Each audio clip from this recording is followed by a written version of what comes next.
Okay, so we're now going to go to the next session, the first session, which is the most critical session probably in the two-day event. It's going to be about the legislation which is going to come up and probably change the lives of those who get their livelihood from the real estate industry. We have the real estate regulation bill. We'll have a panel discussion, starting with a brief talk by the moderator, our famous advocate, Mr. Anup Shah. Please give him a big hand. We have on the panel Honorable Member of Parliament, Mr. K. Rahman Khan. Please give him a big round of applause.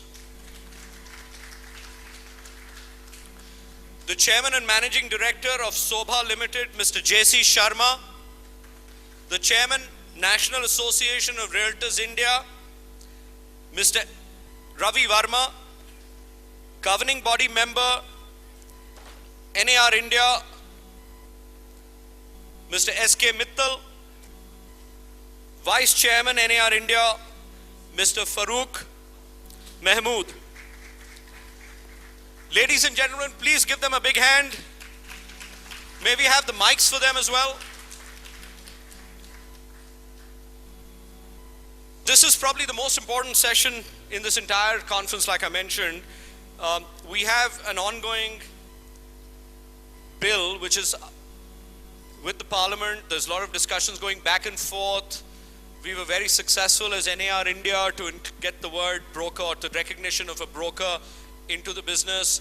So now we have the intermediary, the most important intermediary in a sale or in a real estate business development, which is us, the realtors, the brokers, the professional salespeople, the consultants, whatever we call ourselves. But we are who make it happen. We're the link between the developer and the end consumer. So with that, ladies and gentlemen, let me invite the moderator, Mr. Anup Shah, advocate, to the podium. Thank you, Anup ji. Good afternoon to everyone, all the delegates, the distinguished panelists. I welcome each and every one of you to the city of Bangalore, including our friends from abroad. It gives me great pleasure to be part of your prestigious event and for this panel discussion, which I think would be not only interesting but educating, as it's a very new act which is still not presented before the Parliament. I've been told that we are running short of time, so I'm quickly going to brief up what the panel discussion is going to be, and thereafter I will throw the floor open to the panelists with a few questions to begin with and the discussion. I'd like to mention that each of the panelists here will take their time and answer the question, and in between the panelists also, if they have a few suggestions, I would request them to place it into say. In brief, the discussion is on the Real Estate Regulation Development Bill of 2013.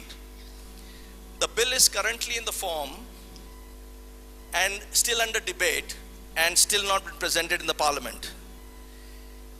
The genesis of this bill is very important to know, because what has been happening is that one of the largest industry giving huge amount of employment, being very important in our country, take into consideration the housing need, was never regulated. This bill is trying to bring in aspects of regulation, and in the current form has few of the challenges which are still under debate. I would like to mention here that most of the developing countries and the developed countries have some form of regulation which regulates our industry. It is with this thought in mind that this bill has been introduced. Another important aspect of this bill, which I am sure will interest each one of you here, because it concerns you, that they are wanting to bring in the real estate broking fraternity in this regulation. We will discuss during our panel discussion as to how good it would be, how bad it would be, and we will see how enlightened we will be today on the aspect of the bill. I would like to begin to introduce our distinguished panelists. Firstly, respected and honorable Shri Rahman Khan, our member of the parliament, Rajya Sabha, who needs no introduction. However, it is a job of a moderator to give a brief introduction, and I would like to place before you that his career has spanned over nearly 4 decades. He started his political career in 1978 and has been part of our ministry, union ministry, state ministry, and has been chairing several of the committees in our government. And I'm sure with him being here, we'll have great insight from what the government actually thought with regards to this bill and why this bill will be beneficial to the industry which is being sought to be regulated. Next to him, on his left, is Mr. Ravi Verma, who is in the profession for the last 29 years and has been working out of Pune. I'm sure everyone knows him, and we hope that during the panel discussions, he will give us varied dimensions of his experience. On the right of Mr. Respected Rahman Khan is Mr. Jayeshi Sharma. Mr. Jayeshi Sharma has been in the forefront of the industry nearly now for 1.5 decades. He has been adjudged the best CEO of the real estate and heads one of the most professionally run company called Supa Developers as managing director and CEO. To his right is Mr. S.K. Mittal, who has been a chartered accountant by profession and runs his advisory firm in the name of Saksham Advisory. With his professional background and experience and his active participation in professionalizing the industry, he will surely participate and give us great insight to the new bill. To his right is Farooq Mohammed, who has been introduced not once, twice, thrice, so I don't think I need to really introduce him. But however, as a job, I need to tell you that he's been in this fraternity for more than 3 decades. Farooq, if I'm wrong, please correct me.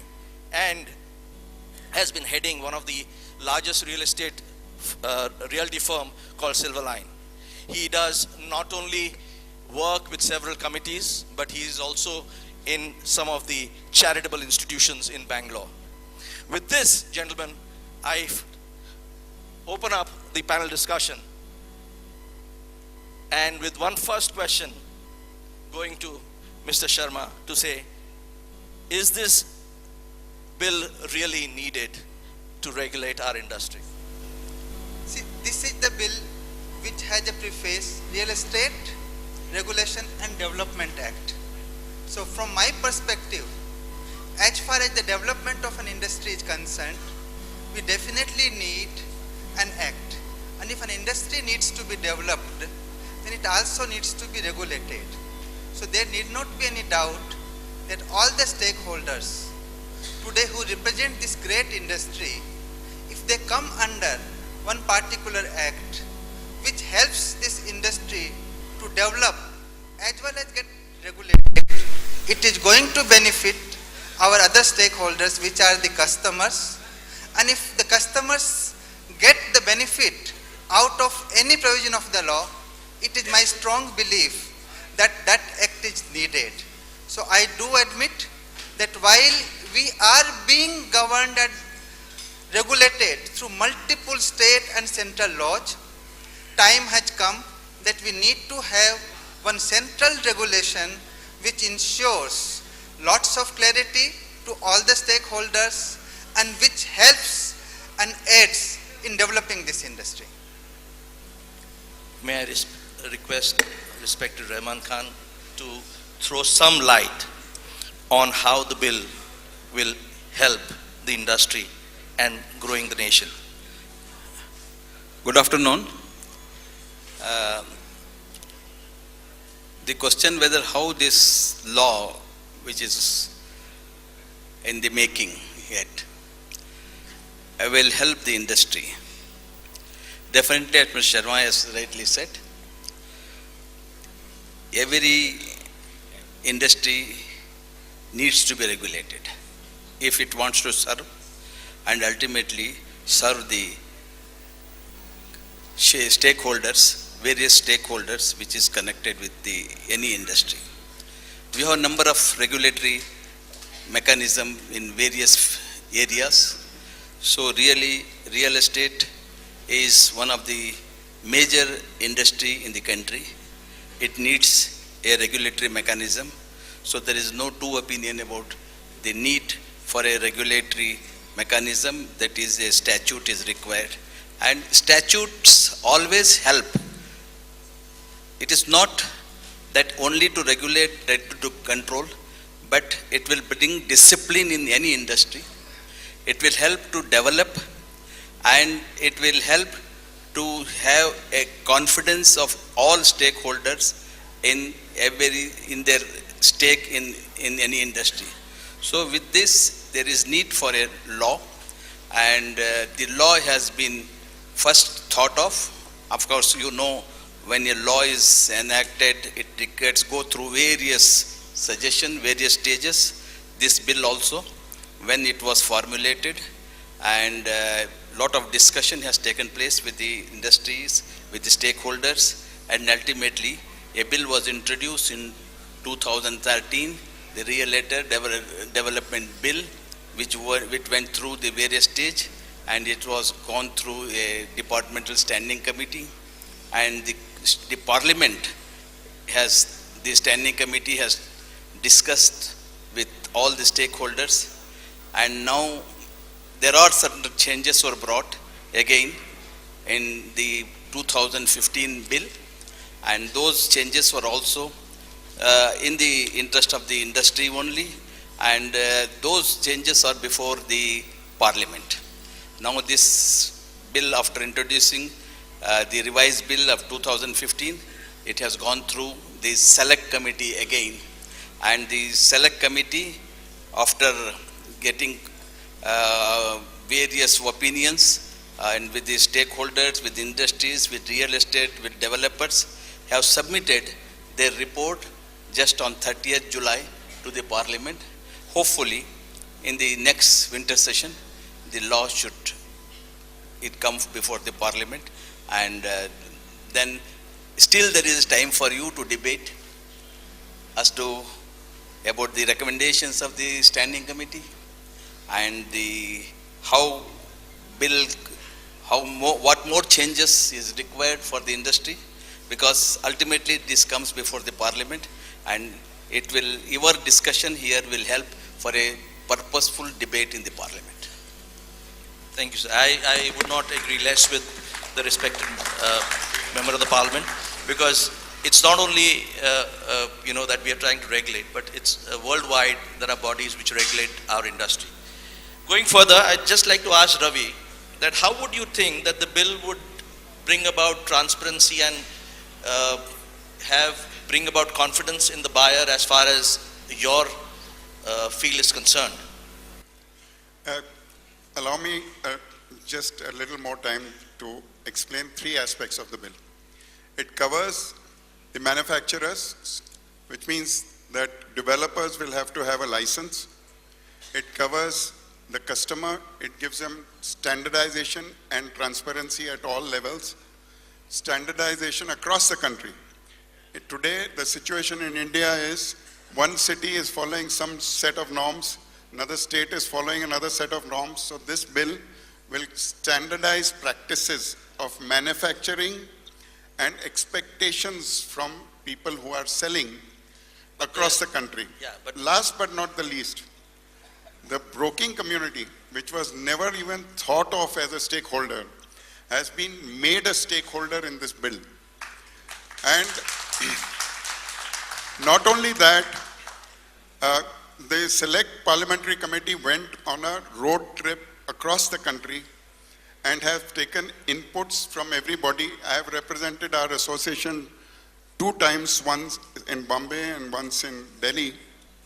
And though we had many more suggestions, the key ones that they accepted were we would get a one-time license, which means that fly-by-night operators and informal second and third business operators, that is, main business is something else, these guys would not be posing a quasi or peripheral threat to us. So one-time licensing, we welcome it. It is a good thing. The other is that we are on the advisory council. So on a regular basis, as the business evolves, we have the opportunity to lobby our concerns, get them accepted, our genuine grievances, get them accepted. And last but not the least, there is a huge penalty for doing informal or questionable business practices. Ravi, just moderate the panel. Yeah. We don't have so much time, so Sorry. I would But request. sir- I would request that Yeah. would be I- nice if you answer the Yeah. question, because that would help people to understand how Sure, this bill would sure. bring in transparency, confidence in the it will- buyers, it will as bring- far as your fraternity is concerned. It will bring total transparency, because you will sell only carpet area, and if you make fudgy promises, you will pay huge amount of penalty, which is to the tune of 10,000 rupees a day.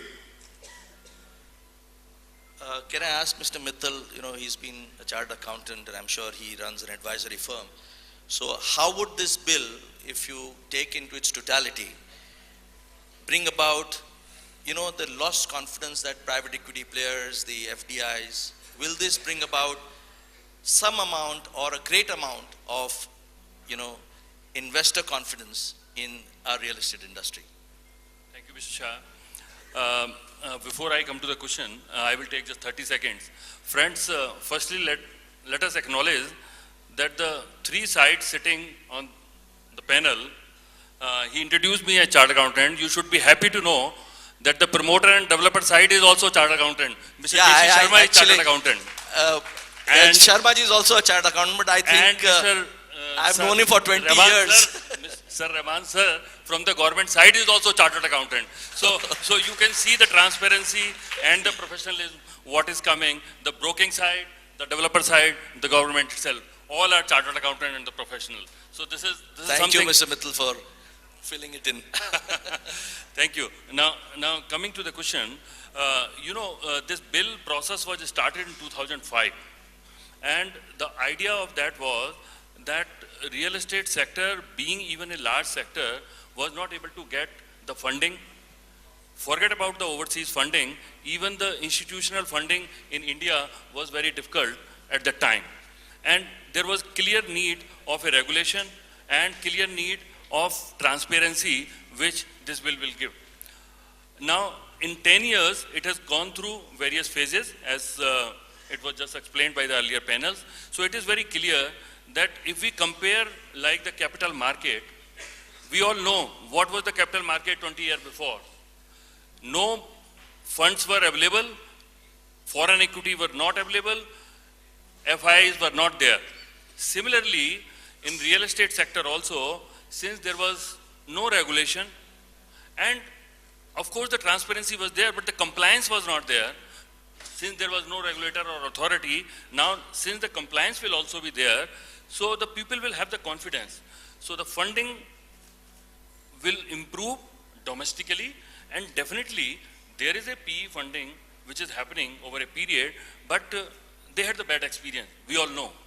And that bad experience have been partly rectified now when the cycle will change, but the most important turning point will be the passing of this bill, and passing of this bill then in the state level, because this is going to be only model bill, and then each state has to pass this, and after that establishment of the regulatory authority in each state. So this is going to have tremendous effect, and we can see exponential growth in real estate sector. Thank you. Agree. Everyone would have read the bill, in parts, etc. And some people get apprehensive But I think, you should keep your appearance aside, because it probably will bring about greater transparency, greater business. Once you have greater transparency, greater confidence, you will have greater business. As far as the broking industry is concerned, provisions are section 9, 10 and 54. There is a registration aspect and things like that. I would not like to go into that right now, but the important aspect which people would really like to understand, and I would ask Farooq, is to what would be the impact if anyone deviated or breached the provisions of the law and did not comply with its requirement.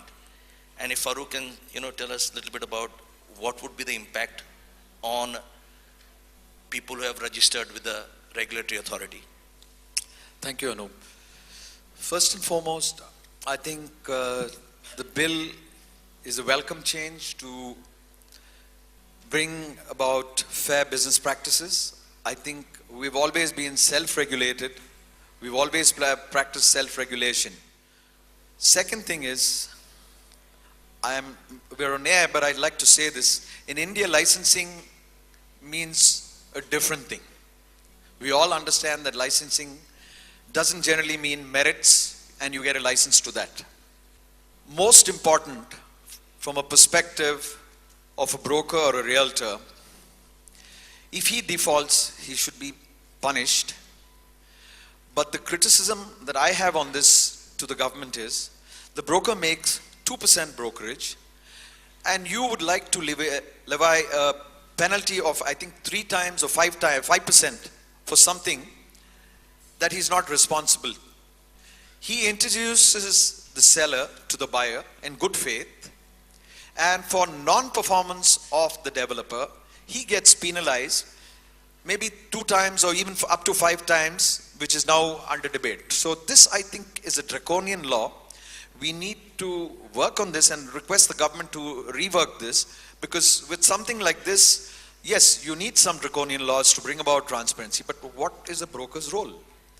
He introduces client A to client B, that is the developer. He's got a set of advocates who've done the due diligence. After the process of due diligence comes the banking industry, who sanctions the amount. Second part of the due diligence.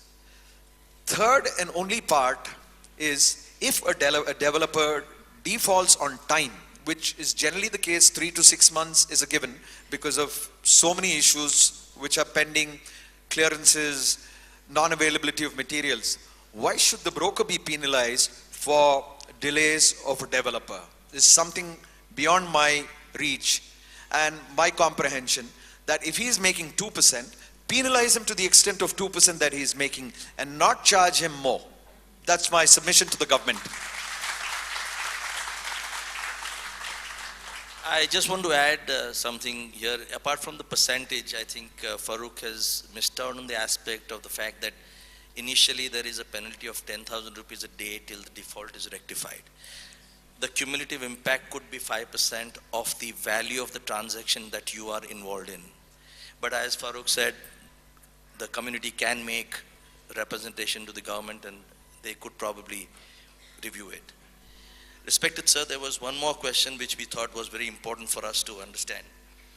Is how would this bill impact the medium and small time realtors and builders? Because there are a few provisions, probably they may not be able to comply because there are so many procedural aspects. You see, the medium or small, they have not been defined in the bill.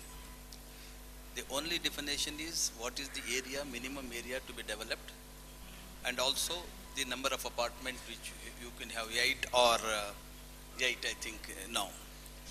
So all developers who have developed over and above this threshold will come under the regulatory mechanism.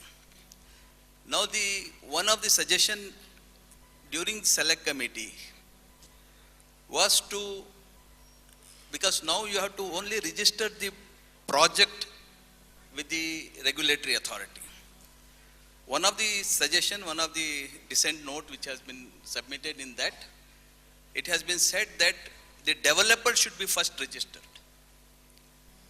because all developers should register and a profile of the developer should be available to the public.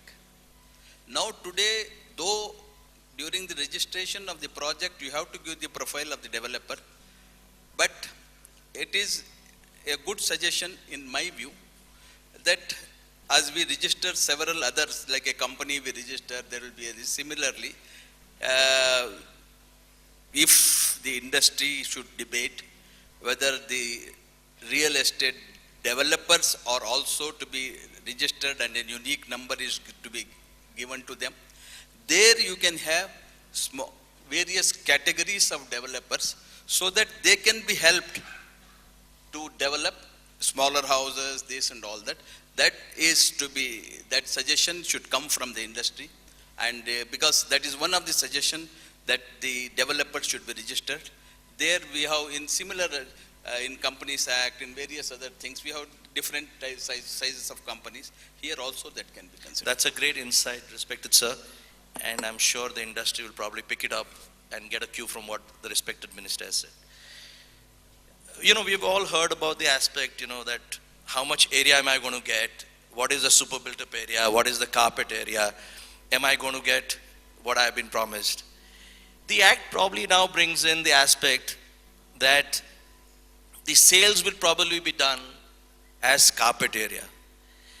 As from the industry, Sharma ji, I would like to understand how it would impact sales, marketing, and would it impact any development, etc., with regards to, or the pricing policy, if it comes to the aspect that you only have to sell as carpet, and the definition of super built-up area, which is nowhere, will probably disappear from this act. See, even now also, when we are selling on a super built-up area basis, we are disclosing what is the carpet area, what is the built-up area, what is the super built-up area, and accordingly, right, the property is getting sold and registered. But bringing everyone under that carpet area rule, in our opinion, will bring lots of transparency. I think when something gets standardized and the carpet area becomes the norm for every single developer to sell, then the kind of discussions loosely we do, that in Mumbai you are loading 60%, 70%, in Bangalore you are loading 20%, 30% kind of a thing, that will go. So of course price per square feet is definitely likely to go up, because the developers currently in India do not earn as much as it looks like. When we talked about the penalty part, the average profit after tax of most of the developers is below 10% of the industry, and that is the successful companies I am talking about. So at the end of the day, on the carpet area basis, we believe the transparency is going to help the customer, the transparency is going to bring all the developers on one single platform, and it is good for the industry.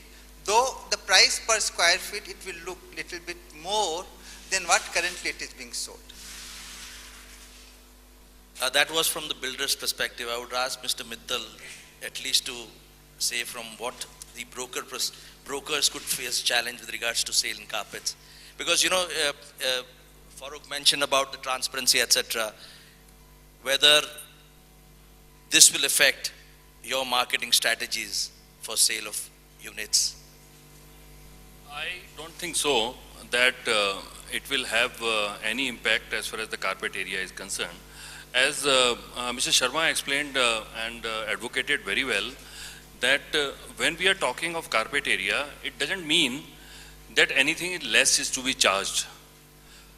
It is a question of some time, person will understand, and intelligent allotee or the purchaser even at this moment know.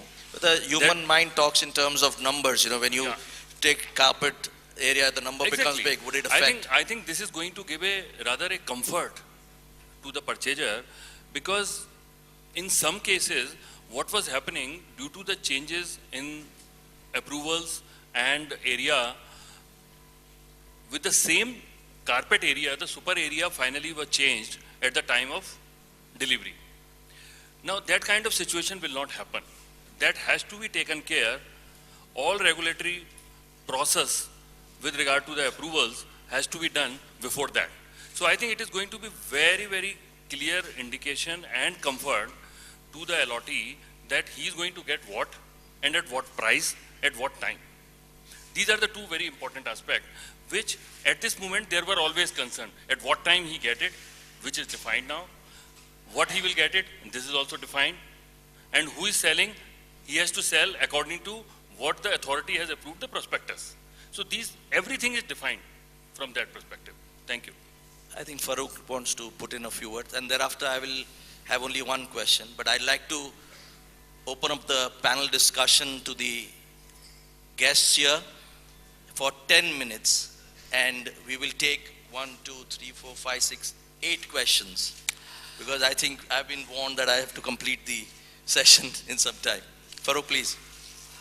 What I'd like to add here is, it's the best thing that's going to happen to the industry of selling on carpet area. We have amidst us today David Faulkner, who's come down from Hong Kong, and he's going to be talking about IPMS. That's the International Property Management Standards. International Property Measurement Standards is a part of RICS, and they're trying to bring about transparency. They say that whatever you do, sell uniformly so that buyer knows what he is getting. Irrespective of the price, have a standard measurement so that the buyer knows what he's getting. Second, with REITs coming into India, it's going to make a lot of difference with IPMS standards which are globally accepted, international investments that are coming into India, opportunities. We're still very, very, transparency levels are only on paper, but they're not physically there. We need to be more transparent. We've got to talk about things and perform. So I think carpet area is the best thing that's going to happen to the industry. It doesn't matter if you're paying 10,000 rupees a square foot or you're paying 15,000 rupees a square foot, because at the end of the day, what you get is what you use. So I would say this is a welcome thing, and the consumer is the person who benefits in this because he knows what he's getting for his value of money. I think in both the pricing you get the same thing. Sharma, what? Sure. Sharma ji. Sorry, I think here there should be a word of caution. Sometimes when we are selling on a super built up area basis, we are providing some comfort in what we normally call as common areas. So, and kind of a desire should not get started where in the name of carpet area, the builders start compromising on your amenities. Because when you are living in multi-storied buildings, you need some space, you need some comfort, you need some outlets. So that word of caution definitely should be exercised. I agree, but I must tell, I mean, from our experience that if anyone who tries to compromise on those aspects, probably those projects probably will languish, I presume. You know, I must also bring it to your knowledge with a little bit of experience I have. Worldwide, there are lots of delegates from all over the world, will probably bear this out, that everywhere it's sold as carpet. I think the super built-up area is a creation of our Indian industry. So I think we will benefit, and everyone will have a level playing ground. There was one question which I need to ask, the last one to Ravi, is with regards to, the Honorable Minister told us about how the small builders and the medium-sized builders, but it's also very important for us to understand as to how this bill will actually help, not help, small-time brokers, part-time brokers, the Pan Bida brokers, and how would it actually bring about a change in the fraternity? Actually, Anup, I'm glad you asked, because this is what I wanted to talk about. I won't get this audience again, not for another year. The only way, I don't think it's about small broker or big broker. It's about organized broker or disorganized broker. The organized broker is not going to have any problem with any law coming that standardizes and rewards systematic and meticulous working, which in operational terms means that quote and represent only what is represented by the builder's brochure or builder's marketing team. Make every proposal only in writing, because as you go forward, you might get sued. So make every proposal only in writing. Have complete and absolute disclosure which is honest to the last dot of the contract. Because you have to, when you first make a proposal, you have to see that you are reflecting exactly what the builder is saying. Because if you have misrepresented, then the penalties are not even 5%. When we calculated that if you are getting 2 lakh brokerage on a deal, if it is a 1 crore deal, the penalties could add up to a crore of rupees, which will wipe out a broker, you know. So it's not about small or big, it's about organized and disorganized. And if we continue to be disorganized, we'll be taken to the cleaners. And this I don't mean as laundry. Okay. I think now I would request the panelists to take few questions from the audience so that all the... I have been told that we will be restricting it to 2 questions. So all those who have the same questions, please bring it through one representation. I have a question to the panel. This bill which is getting introduced, it is definitely positive for the consumer. But what I want is, on behalf of NAR India, how do we represent ourselves, our voice, where there has to be a difference between a developer and the consultant. They can't use the same yardstick what they're talking about developers and the realtor. That difference, how do we take forward this and make sure we're not harmed? What we're talking about is penalty. So this penalty has to be done to the developer, it cannot be to the broker. Actually, Irshad, you've asked a very important question because this is exactly the confusion in the minds of the bureaucrats sitting in Delhi. They have painted us with the same brush. They do not know the difference between a realtor and a manufacturer. They have thought in that if you read the first draft of the bill, there is huge confusion of overlapping of responsibilities. So it is our duty as NAR, as a national body, to educate the government that this is our role. For example, they are talking of education. There are more than 5 lakh brokers that we know of, and there's only one university, Amity University, that offers any kind of education program. You know?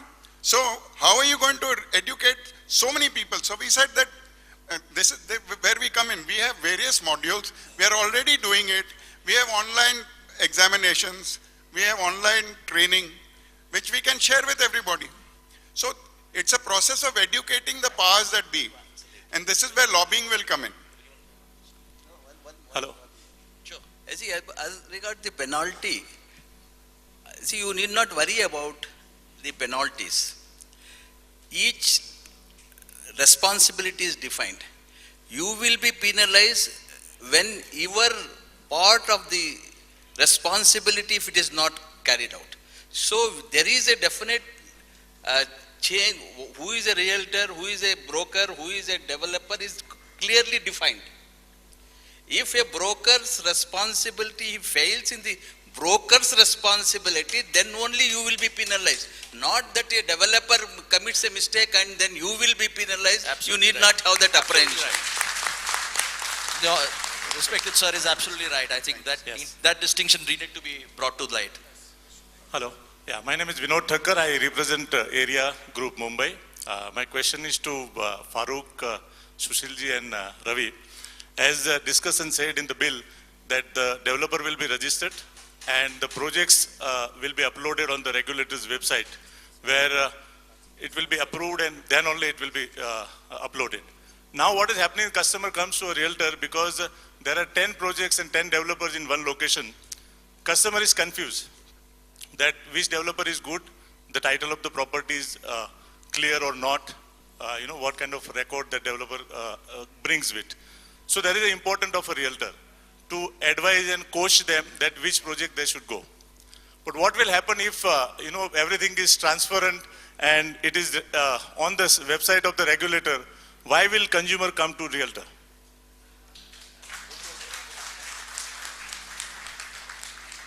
consumer So will what, come. what we need to bring, adding value, the customer will come to us. There are still many areas, Vinod, there are still many areas that are gray areas. Where those gray areas, I'll give you an example. There is a developer in Pune who has more than 40 projects going. He was always funded by foreign direct investment. Yeah? And so we thought that this is a person who is never going to go under financing, for example. Therefore, deliverability. Therefore, timely delivery and no dilution of quality. We thought that. But because of doing 44 projects at a time, he got into, and getting formal funding, which most people don't in this environment, he still got out and did to the market which he should do only to you know who. Now, so there are many gray areas. The need for pre and after sales service is never going to go away. So what the developer is paying us for is not just introduction and negotiation. He is paying us for pre and after sales service, which will become more important in the present and future environment. Sorry. I would request, I'm going to request that, crisp on the answers. Anup, I'm going to request that this is the last question. Yeah, this is the last question. I'm Ravinder Agarwal from Association of Certified Realtors of India, Delhi. My question is, why don't we push for more reforms in real estate industry, like timely payment of our brokerage fee, making compulsory for sellers and buyers to sign contract with broker or realtors, pay for expense on advertising their property, minimum retainer or commission for sub-agents or employee consultants, and also in the countries like Singapore or Dubai, there is a money kept in escrow account is 100%. Why we can't make it 80%? Why 50%? The minimum amount. Mr. Agarwal, I think this is not the question for the panel. I think that's your suggestion. So probably that would be a best way. Would be best I mean, to, we can push for these reforms. Yeah, sure. The association, your association should take it up. Can Mr. Pritam Singh have the last question, please? That's It the last is just question. a comment rather than a question. We have set the standards in Malaysia since 1966 to have a Housing Development Control and Licensing Act, where all developers who build more than 4 units of housing has to be licensed. India is far behind. We need to move forward if you want to have international companies coming to invest in Malaysia. Because recently in one state alone, we have China investing 9,000 units straight away in one single project. Why? We have standard sale and purchase agreement. We have an escrow account, all money goes into that account. Developers cannot advertise unless the advertisement is approved first by the ministry. And it is a standard advertisement, you have to give the completion date. In the event you do not complete on that date, you give a mandatory LAD, liquidated and ascertained damages, to the purchaser. And the ministry has set up a home buyers tribunal, of which I am serving president. If you have a problem, we solve your problems in 60 days. I think the way forward is through this bill. Thank you. Mr. Pritam Singh, I must tell you this. Our act, the act, the present act is planning to do exactly what is happening in the world for the last 30 years. Honorable Minister will bear this out, that this act is actually going to do exactly what you said. And we are happy that you brought this out. And I'm happy to tell you that if this act comes in, I'm sure there will be better investment opportunities in India for everywhere in the world. Thank you. My name is John Wong. I am from the United States. And a couple of comments, maybe a little bit background. I am active in one of the founding chairs of ARIA, but I am also the current chairman of the Conventional Finance Policy Committee for the National Association of Realtors. And it's on that, I think that this type of forum, which has representation from around the world, will provide some additional thoughts and insights into your decision process. In the United States, we went through an economic downturn. And because of a lack of transparency and a lack of accountability, the financial system crashed. So the United States government made a decision that we need to regulate this with a bill called the Dodd-Frank, which is supposed to bring transparency and protection for the consumer. And all of us, realtors, lenders, are all in support of that concept. Sometimes the challenges are in the actual implementation. And this is one thought, because there is some discussion in the room of whether it will affect a large developer, large broker, small broker. And I realize that the intention is not, and the idea of having transparency is positive, because it will bring interest from the United States and other countries to invest in India if there is in fact transparency and uniformity. But it will impact the smaller brokers, because when you have a true system, it's not just a transparency and the right things to do. The challenge for Dodd-Frank is the verification, and how do you have balanced penalties for different size entities. And what has happened is that for a lot of smaller lenders and now smaller brokers with Respatilla and other things that are happening, it's not that they're not organized, is you don't have the staff that you do in a large entity to maintain the necessity of doing the work so that you can prove you're doing the right thing.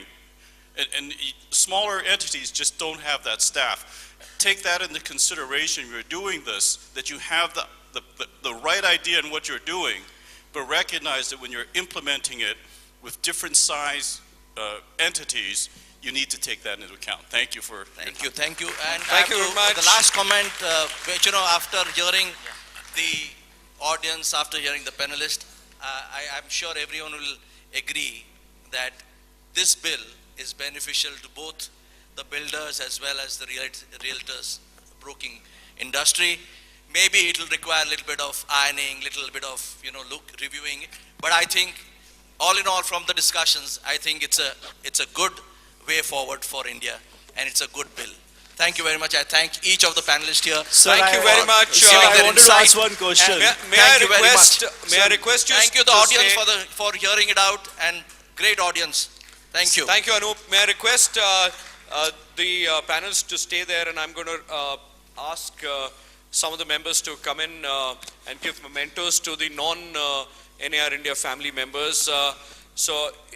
Irshad, may I request you to come onto the stage from that side, collect the memento, and please offer it to Honorable Member of Parliament, Mr. Rahman Khan. Rauf Bhai, may I request you to come onto the stage and please honor the Chairman and Managing Director of Sobha, Mr. J.C. Sharma.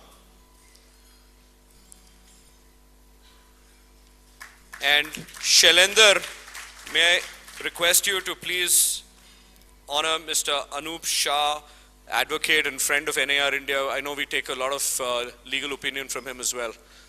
Thank you very much.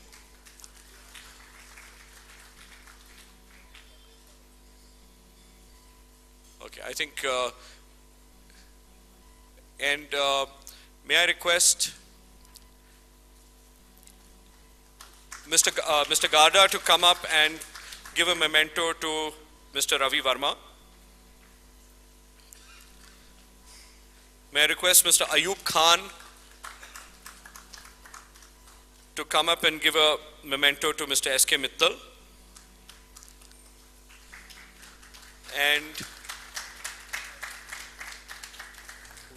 may I request Mr. Sachin Shroff to come up and give a memento to Mr. Farooq Mahmood. Thank you very much, ladies and gentlemen, for listening to them, understanding them, asking questions. Thank you, panelists. Thank you, Anup. Wonderful session. Thank you, Mr. Sharma. And thank you, Rahman Saab. This was really wonderful, lovely hearing all of you. We have, thank you very much, gentlemen. We're going to be requesting the last